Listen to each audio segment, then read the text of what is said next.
الحمد لله نحمده ونستعينه ونستغفره ونؤمن به ونتوكل عليه ونعوذ بالله من شرور أنفسنا ومن سيئات أعمالنا من يهده الله فلا مضل له ومن يضلله فلا هادي له ونشهد أن لا إله إلا الله وحده لا شريك له ونشهد أن محمدا عبده ورسوله أما بعد أعوذ بالله من الشيطان الرجيم بسم الله الرحمن الرحيم لقد كان لكم في رسول الله أسوة حسنة وقال تعالى إنك لعلى خلق عظيم صدق الله العظيم۔ حضرات مکرم، معزز مصلیان جامع مسجد، بزرگوں نوجوانوں،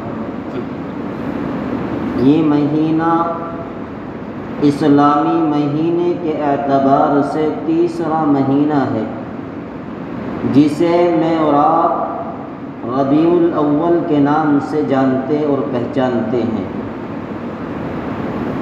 یہ مہینہ ایک خصوصیت کا حامل ہے، لیکن کسی خاص دن کو متعین کر کے اس کے اندر جلسے جلوس کرنا، اللہ کے رسول صلی اللہ علیہ وسلم کی یوم پیدائش کو منانا نہ تو اللہ کے رسول صلی اللہ علیہ وسلم سے ثابت ہے، نہ حضرات صحابہ کرام سے ثابت ہے، نہ تابعین، نہ تبع تابعین، نہ علماء حق سے ثابت ہے۔ لہٰذا لیکن ہم دین کے اندر کچھ ایسی باتیں ایجاد کر دیتے ہیں اپنے ذہن اور اپنے دماغ سے۔ میرے پیارو، یاد رکھو، دین کے اندر کوئی نئی بات پیدا کرنا جو نہ قرآن سے ثابت ہو، نہ حدیث سے ثابت ہو، نہ صحابہ کرام سے ثابت ہو، نہ تابعین، نہ تبع تابعین سے ثابت ہو، نہ علماء حق سے ثابت ہو، تو اس کام کو ایجاد کرنے والا بدعتی کہلائے گا، اور بدعت انسان کو گمراہی تک لے کر چلی جاتی ہے، اور گمراہی انسان کو جہنم میں لے کر کے جائے گی۔ اللہ کے رسول صلی اللہ علیہ وسلم نے کہیں بھی یوم پیدائش کو نہ منایا، نہ منانے کا حکم دیا، اور جو دعویٰ کرنے والے ہیں کہ جو اللہ کے رسول صلی اللہ علیہ وسلم کی یوم پیدائش کو نہیں مناتے وہ بدعتی ہیں، وہ عاشق رسول نہیں ہیں، وہ اللہ کے نبی سے دشمنی کرتے ہیں، تو میں ان تک اپنے اس پیغام کو پہنچانا چاہتا ہوں۔ اور میرے پیارو، مجھے آپ سے کوئی اختلاف نہیں، آپ میرے بھائی ہیں، لیکن یاد رکھو اگر اللہ کے نبی کی یوم پیدائش کی تاریخ کے بارے میں اختلاف نہ ہوتا تو پھر اللہ کے نبی صلی اللہ علیہ وسلم کے صحابہ جو مجھ سے اور آپ سے زیادہ محبت کرنے والے تھے، تاریخ میں اختلاف کیسے ہو گیا؟ اگر یوم پیدائش صحابہ مناتے تو تاریخ کے اندر اختلاف پیدا نہیں ہوتا۔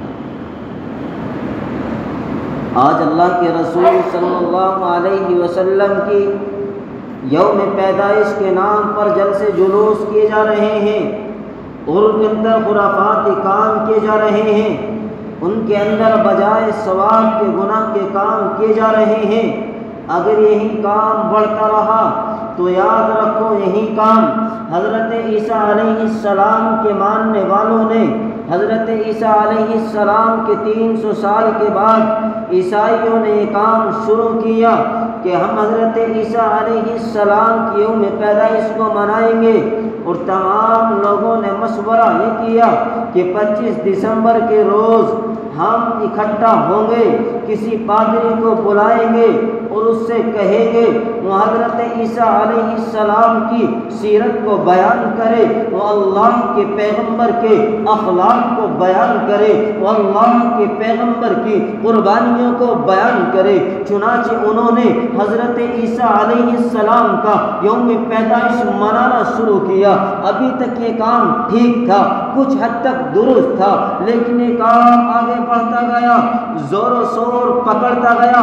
حالات یہ ہو گئے کہ اس کے اندر خرافات اتنی آ گئی کہ آج تم دیکھو 25 دسمبر کے اندر کوئی جگہ ایسی نہیں بچتی جہاں پر عیسائی مذہب کے ماننے والے کسی گناہ سے بچ جاتے ہوں۔ زنا کاری کے اڈے سجا دیے جاتے ہیں، شراب نوشی کے اڈے کھلے عام چلتے ہیں۔ گویا کہ اس رات کے اندر، اس دن کے اندر جو کہ ایک اللہ کے پیغمبر کی سیرت کو بیان کرنے کے لیے منعقد کی جاتی تھی، اسی محفل کے اندر وہ انسان گناہوں کے اندر غرق ہو چکے،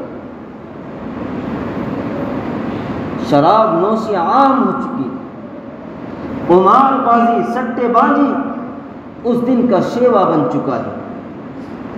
یہ اسی لیے کہ انہوں نے اپنی عقل کا استعمال کیا، شریعت کا استعمال نہیں کیا۔ جب انسان شریعت کے اندر عقل کو لے کر کے جائے گا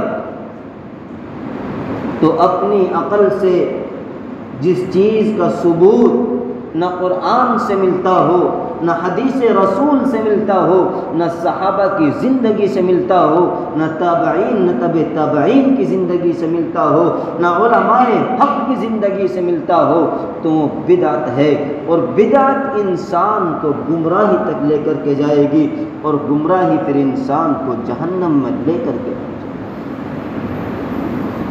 جب اللہ کے رسول صلی اللہ علیہ وسلم دنیا میں تشریف لائے، جانوروں کو بھی خوشی ہوئی کہ ہمارا ہمدرد آ گیا، مظلوموں کو بھی خوشی ہوئی کہ ہماری آواز کو بلند کرنے والا اس دنیا کے اندر آ گیا، بے سہاروں کو بھی خوشی ہوئی کہ ہمارا سہارا دینے والا آ گیا۔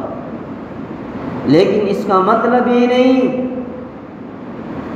کہ ہم ڈھول تاشے بجائیں، مسجدوں کو ناچ گانوں کی آماج کا بنا دے، دوسروں لوگوں کا چلنا راستے کے اندر دشوار کر دے۔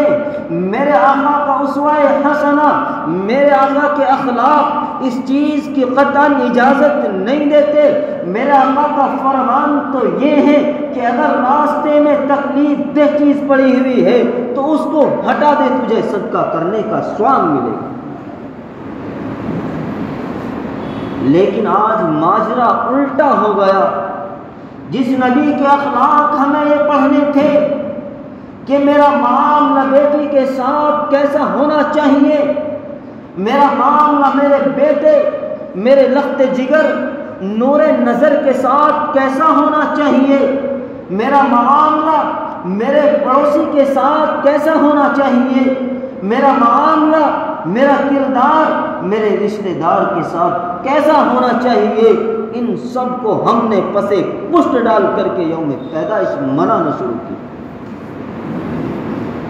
میرے نبی نے یوم پیدائش منانے کی اجازت نہیں دی۔ ہاں، وہ کہنے والے ارے یہ لوگ تو اللہ کے نبی سے دشمنی کرتے ہیں، ہم اللہ کے نبی سے دشمنی نہیں کرتے، بلکہ ہم تو اللہ کے پیغمبر کا فرمان تم کو سناتے اور بتلاتے ہیں تاکہ تمہاری عقل پر جو پردہ پڑا ہوا ہے وہ پردہ ہٹ جائے اور تم بدعت سے بچ جاؤ۔ دوسرے لوگوں کو گمراہی تک لے جانے کا جو راستہ تم نے بنا دیا ہے، ہم اس کا سب باب بند کرنا چاہتے ہیں۔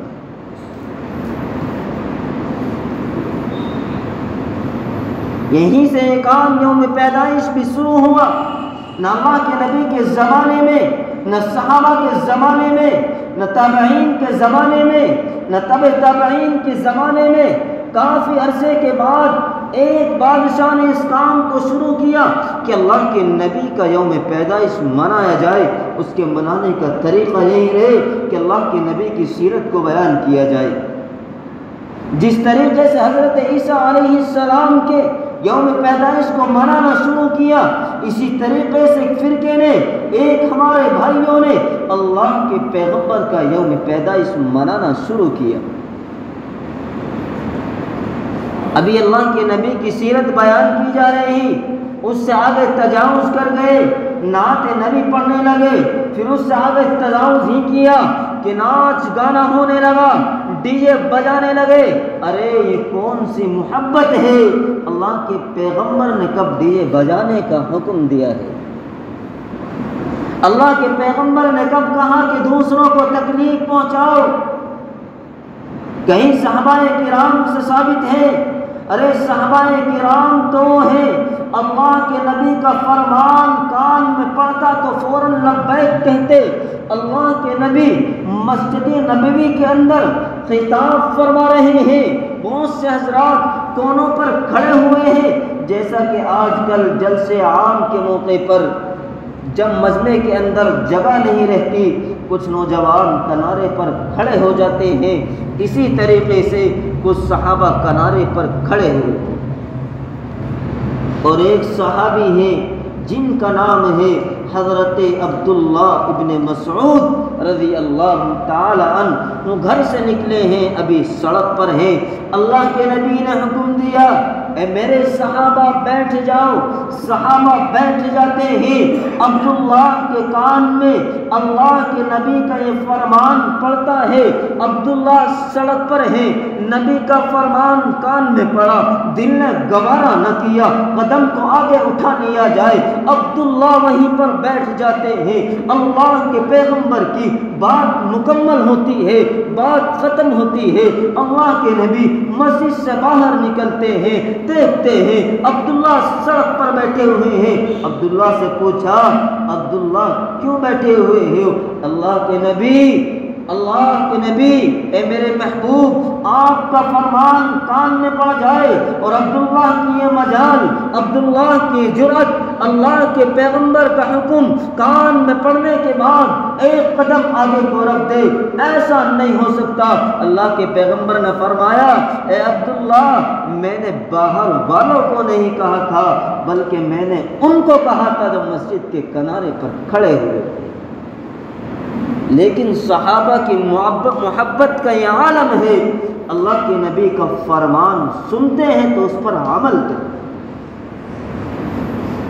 لیکن آج اللہ کے پیغمبر کی یوم پیدائش پر طرح طرح کے جلوس، بلکہ اب تو یہ آگے چلا سوشل میڈیا کا زمانہ ہے، آپ نے دیکھا ہوگا یہ اللہ کا گھر جو عبادت کے لیے بنایا گیا ہے، ناچ گانے اس مسجد کے اندر کرنے لگے۔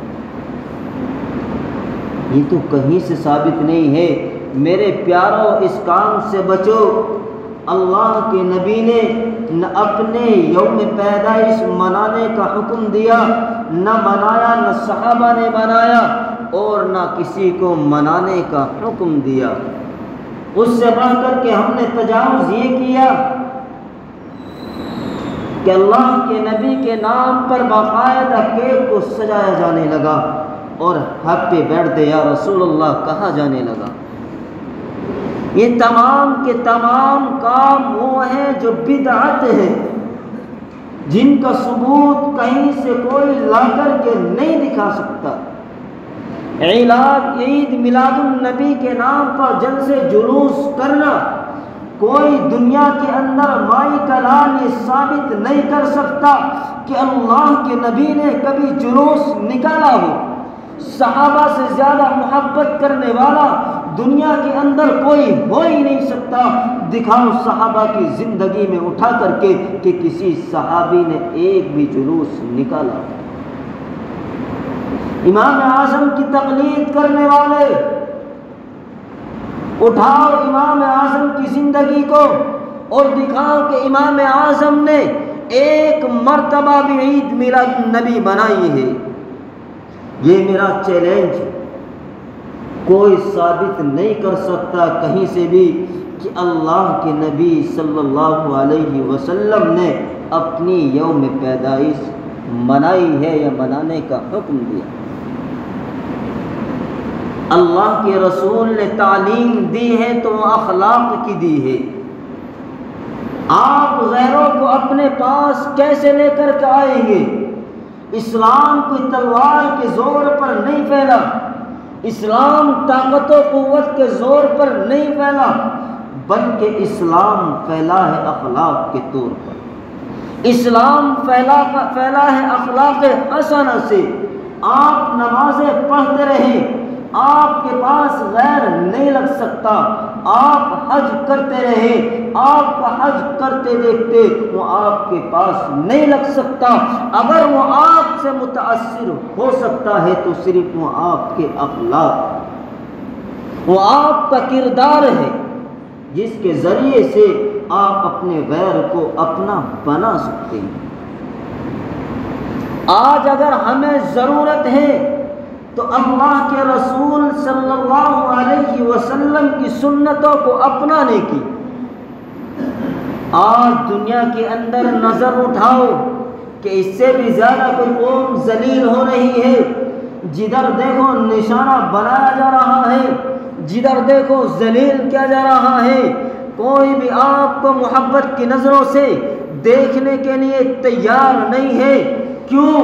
اس لیے کہ ہم نے اللہ کے رسول صلی اللہ علیہ وسلم کی سنت کو چھوڑ دیا۔ اللہ کے رسول صلی اللہ علیہ وسلم کے اخلاق حسنہ کو ہم نے پسے پشت ڈال کر کے رکھا ہے۔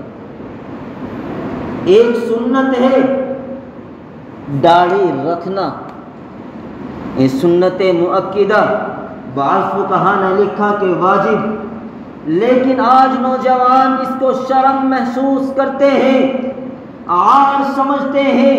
نوجوان کی حالت چھوڑ دیجیے، اپنے بزرگوں سے معلوم کرو، یہ بھی جوانی کے شباب سمجھتے ہیں۔ نبی اکرم صلی اللہ علیہ وسلم کی سنت کو ذبح کراتے ہیں اور یہ سوچتے ہیں کہ ہم تو نوجوان ہٹے کٹے ہیں، ارے شرم نہیں آتی؟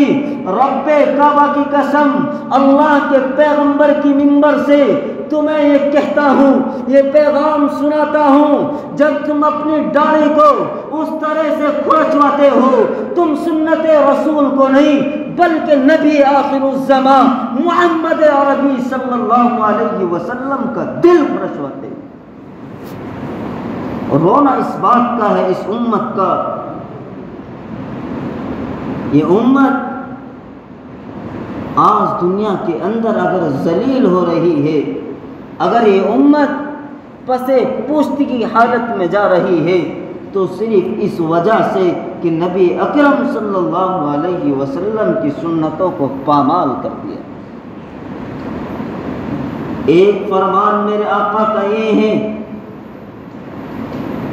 حضرت عثمان بن عفان رضی اللہ تعالی عنہ صحابی رسول ہیں، صلح حدیبیہ کا موقع ہے، اللہ کے نبی نے صلح حدیبیہ کے موقع پر پڑاؤ ڈالا اور آنے کے بعد حضرت عثمان بن عفان کو کہا کہ جاؤ مکہ کے سرداروں کے پاس اور ان سے جا کر کے کہو ہم ہتھیار لے کر کے نہیں آئے، صرف ہم عمرہ کریں گے، عمرہ کر کے واپس لوٹ جائیں گے۔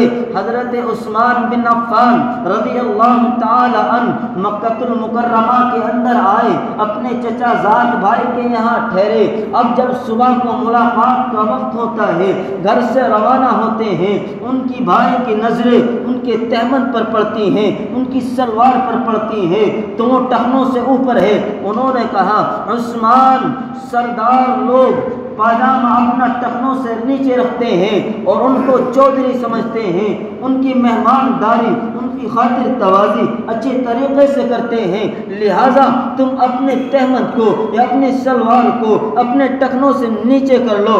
میرے پیارو سنو، حضرت عثمان بن عفان کا جواب کیا تھا؟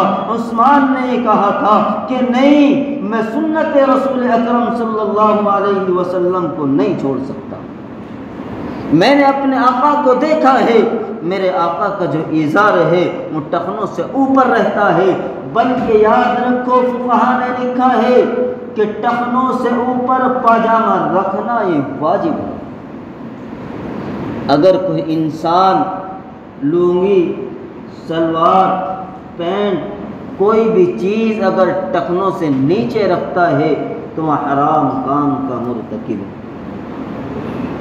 وہاں پر انہوں نے اللہ کے رسول صلی اللہ علیہ وسلم کی سنتوں کو اپنایا تو اللہ نے ان کو سر بلند کر دیا اور حکومت عطا فرمائی۔ ہم نے سنتوں کو چھوڑا تو ہم ذلیل و رسوا کر دیے گئے۔ حضرت عمر فاروق رضی اللہ تعالی عنہ کا دور خلافت، انہوں نے ایک صحابی رسول جن کا نام حضرت سعد بن ابی وقاص رضی اللہ تعالی عنہ کو ایک لشکر کا چیف بنا کر کے ایران کی طرف روانہ کر دیا، جنگ کے لیے روانہ ہے۔ ایران کے بادشاہ کے جاسوس نے دیکھا کہ کچھ بھوکے ہیں، نہ ان کے بدن پر کپڑے ہیں، نہ ان کے پاس اوزار ہیں، یہ جنگ کیسے کریں گے؟ جا کر کے بادشاہ کو خبر دی، وہ تو بھکاری ہیں، وہ تو ننگے ہیں، جسم پر کپڑے نہیں ہیں، اوزار نہیں ہے، چنانچہ آپ ان کو بلا لیجئے۔ 2-3 آدمی بلا کر کے ان کو کچھ ہدیہ دے کر کے ان کو رخصت کر دیے، ان کے بس کی جنگ لڑنی بات نہیں ہے۔ چنانچہ بادشاہ نے ایک خط لکھا، اور خط لکھنے کے بعد اس میں لکھا کہ اپنے 2 آدمی ہم سے بات چیت کرنے کے لیے بھیج دیے جائیں۔ چنانچہ حضرت سعد بن ابی وقاص رضی اللہ تعالی عنہ نے 2 صحابی رسول جن کا نام حذیفہ ابن الیمان، دوسرے صحابی کا نام حضرت ابن عامر رضی اللہ تعالی عنہ، دونوں صحابی کو بھیجا۔ ایران کے بادشاہ کے دربار میں جانے کا قانون یہ تھا کہ وہاں کا جبہ پہنے گا۔ وہاں دربار کے کونے پر پہنچے، لباس سفر کی وجہ سے میلا اور کچیلا ہو چکا تھا۔ وہاں کے کارندے نے کہا آپ یہ جبہ پہنیے، اور جبہ پہن کر کے آپ اندر جائیں گے۔ چنانچہ حذیفہ ابن الیمان نے کہا او کان کھول کر کے سن لے، ہم خود نہیں آئے بلکہ ہمیں بلایا گیا ہے، ہم اسی لباس کے اندر جائیں گے۔ دربار کے اندر پہنچے، دیکھا بادشاہ کرسی پر ہے، رعایا کو سامنے کھڑا کرتا ہے۔ حذیفہ ابن الیمان نے کہا او بادشاہ وقت کان کھول کر کے سن، میرے آقا کا فرمان یہ ہے، میرے آقا کا فرمان یہ ہے، میرے آقا نے یہ فرمایا ہے کہ اگر بات کرنے والا بادشاہ ہو، امیر ہو یا غریب، اگر وہ کرسی پر بیٹھتا ہے جس کی طرف مخاطب ہے وہ بھی کرسی پر بٹھایا جائے گا، یا تو ہمارے لیے بھی کرسی کا انتظام کر دیا جائے، یا آپ بھی کرسی سے اتر کر کے ہمارے پاس کھڑے ہو کر کے بات کرو۔ چنانچہ حضرت ابن عامر رضی اللہ تعالی عنہ جو ان کی تلوار میں قطر بندھی ہوئی تھی انہوں کو درست کرنے لگے۔ انہیں کی کارندوں میں سے کارندے نے کہا کہ اس ٹوٹی ہوئی تلوار سے تم ہم سے جنگ کرو گے؟ حضرت ابن عامر رضی اللہ تعالی عنہ نے کہا اس تلوار کی طرف نظر نہ کر، اس بازو کو دیکھ، اگر تو آزمانا چاہتا ہے جو تیری حکومت و سلطنت کے اندر سب سے طاقتور ڈھال ہے تو اس کو لے کر کے آ۔ چنانچہ وہ ڈھال منگائی گئی، اور حضرت ابن عامر رضی اللہ تعالی عنہ جو ان کے پاس ٹوٹی ہوئی تلوار تھی اس زور سے اس ڈھال کے اندر ماری کہ اس کے 2 ٹکڑے کر دیے۔ چنانچہ انہوں نے کہا ارے وہ کون سی طاقت ہے؟ چنانچہ فوراً کہا ارے اسی طاقت کی طرف تو تمہیں بھی لینے کے لیے آئی۔ یہ تھے میرے آقا صلی اللہ علیہ وسلم کے اخلاق حسنہ۔ اس لیے ہمارے لیے بھی ضروری ہے کہ بدعات و خرافات سے بچا جائے اور اللہ کے رسول صلی اللہ علیہ وسلم کے اخلاق حسنہ کو اپنی زندگی کے اندر لاؤ، اور اللہ کے رسول صلی اللہ علیہ وسلم کی سنتوں کو زندہ کرو۔ اللہ مجھے بھی اور آپ کو بھی عمل کی توفیق عطا فرمائے۔ وآخر دعوانا الحمدللہ رب العالمین۔ جن حضرات نے سنتیں نہیں پڑھی سنتیں پڑھ لیں۔